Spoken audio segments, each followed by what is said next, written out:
Да и слушаме колешката, ќе ве молам. Третото прашање остана неодговорено. Прашањето беше, бидејќи очигледно не знаете да ја водите државата, кога си поднесувате оставка и одиме на предвремени парламентарни избори. Господине Ковачевски, кога парламентарното мнозинство ви именуваше за нов премиер на државата после имагинарните избори минатата година, ви посакав среќа, искрено, и ви реков дека не верувам во чуда, а вам ви требаше чудо за да не извадите од гнилежот што зад себе го остави цунамито наречено Зоран Заев, вклучувајќи го и овој договор за добрососедство. Ви реков дека треба да дадете одговори и да побарате одговорност, која ниту ја дадовте, а ниту побаравте. Каква си одговорност? Напротив, вие целата белја ја зачинивте со славење на фашист, па сега ќе оправаме работата.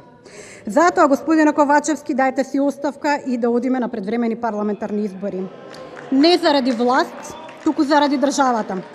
Вие, господине Ковачевски, не знаете да водите држава и славите фашист. А битието на овој народ е смрт или слобода, и смрт на фашизмот и слобода на народот. Не сум задоволна и немам дополнителни прашања.